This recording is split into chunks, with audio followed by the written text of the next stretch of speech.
நாங்கள் திருமணமாகி கணவன் மனைவி என்று சொல்லிக் கொண்டாலும் ஒரே கீழின் கீழ் வாழ்ந்தாலும் நாயும் பூனையும் போலத்தான் ஆண்டவரே. நாயும் பூனையும் கூட ஒன்றாய் உட்கார்ந்து இருக்கும் சில சமயத்துல, ஆனா நாங்க உட்கார்வதில்லை. இப்படிப்பட்ட நிலையில ஆண்டவரே எங்களை மன்னித்தருளும். எங்களுடைய பரிசுத்த வாழ்வு சீர்கெட்டு விட்டது.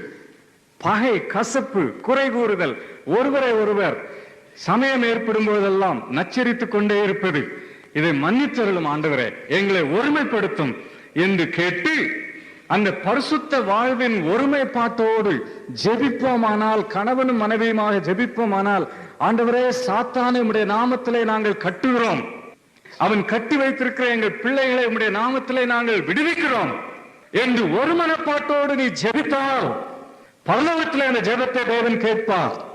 இன்றையிலிருந்து வேதாகமத்தில் இதை குறித்து வைத்துக் கொண்டு ஒருமனப்பட்டு ஜெபிக்க ஆரம்பி, அற்புதங்களை உன் குடும்பத்திலே செய்வார்.